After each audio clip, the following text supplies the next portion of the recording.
नमस्कार दोस्तों भारतीय जनता पार्टी जातिगत जनगणना के हमेशा विरोध में रहती थी, लेकिन अब विपक्ष ने जातिगत जनगणना करवाने के लिए सरकार को मजबूर कर दिया है। लेकिन सवाल यह है कि आखिर इस जनगणना के पीछे सरकार का मकसद क्या है? क्या है तीन बहुत बड़े कारण जिसकी वजह से इस सरकार को यह जनगणना आखिरकार करवानी ही पड़ रही है, वो भी इतने विरोध के बाद। सबसे पहले आपको बता दूं कि प्रधानमंत्री नरेंद्र मोदी की अध्यक्षता में बुधवार को राजनीतिक मामलों की कैबिनेट कमेटी की बैठक हुई थी और इसी बैठक में जातिगत जनगणना कराने का फैसला लिया गया था। कैबिनेट बैठक में लिए गए फैसलों की जानकारी खुद केंद्रीय मंत्री अश्विनी वैष्णव ने दी थी। उन्होंने कहा था कि प्रधानमंत्री नरेंद्र मोदी के नेतृत्व में राजनीतिक विषयों की कैबिनेट कमेटी ने यह फैसला लिया है कि जातियों की जनगणना को आने वाले जनगणना में सम्मिलित किया जाएगा। इससे पहले दोस्तों बिहार में 2 अक्टूबर 2023 को जातिगत जनगणना के आंकड़े जारी किए गए थे। ऐसा कराने वाला देश का ये पहला राज्य बना था जो कि नीतीश कुमार की सरकार में हुआ था। अब दोस्तों जो बहुत बड़ा सवाल है कि बिहार चुनाव से ठीक पहले जातिगत जनगणना हो क्यों रही है? क्यों भारतीय जनता पार्टी इतनी मजबूर हो गई कि राहुल गांधी के सामने झुकना पड़ गया? तो दोस्तों इसके 3 बहुत बड़े कारण हैं। पहला कारण कांग्रेस के मुद्दों को खत्म करना। जी हां, कांग्रेस के पास सबसे बड़ा मुद्दा था वो था जातिगत जनगणना।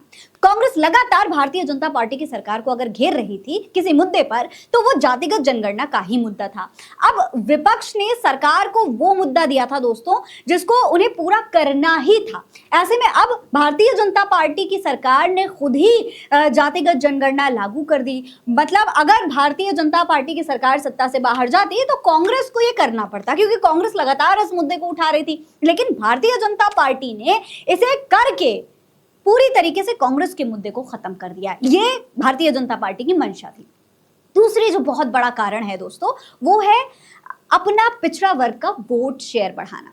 दोस्तों भारतीय जनता पार्टी को अगर देखें तो स्वर्ण जाति का जो वोट है वो सबसे ज्यादा भारतीय जनता पार्टी को मिलता है, क्योंकि जो पिछड़े, अल्पसंख्यक, दलित या फिर मुस्लिम वोट हैं वो कहीं ना कहीं बढ़ जाते हैं।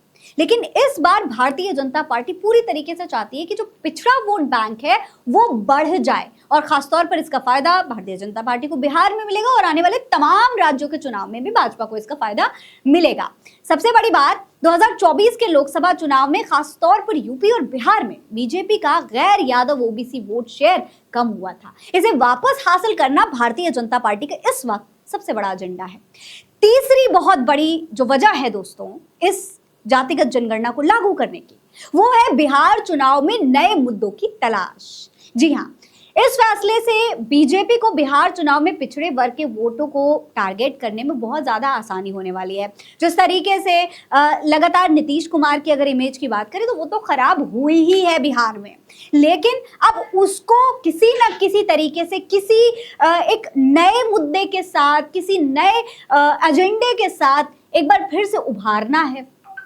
बिहार में क्योंकि नीतीश कुमार ही मुख्यमंत्री थे जिस वक्त आपने जातिगत जनगणना देखी, जातिगत जनगणना करवाई गई, इसी वजह से कहीं ना कहीं भारतीय जनता पार्टी वो वाली जो इमेज थी कि टकराव वाली इमेज, जब अगर बिहार में चुनाव होते तो विपक्ष सवाल उठाता था कि भाई नीतीश कुमार ने तो जातिगत जनगणना करवा दी तो भाजपा क्यों नहीं करवाती है? दोनों के बीच में गठबंधन है, दोनों के बीच में इतना फर्क क्यों है? दोनों के जो विचार हैं एक दूसरे से मिलते क्यों नहीं है? तो कहीं ना कहीं इसे सेटल करने के लिए भारतीय जनता पार्टी को कहीं ना कहीं अब जातिगत जनगणना करवानी पड़ी। और इसका बहुत बड़ा कारण नीतीश कुमार को भी आप मान सकते हैं, क्योंकि नीतीश कुमार लगातार प्रेशर बना रहे थे अपनी ही सरकार पर, अपने ही लोगों पर, अपने ही गठबंधन पर कि भाई जो जातिगत जनगणना है वो करवाई जाए। अब इसके बारे में आप क्या सोचते हैं कमेंट बॉक्स में लिखकर हमें जरूर बताइएगा। क्या आपको लगता है कि बिहार में और साथ ही साथ पूरे देश में जातिगत जनगणना करवाने के पीछे भारतीय जनता पार्टी के ये 3 बहुत बड़े मकसद हैं? अपनी राय कमेंट बॉक्स में हाँ या ना लिखकर बताएं। नमस्कार।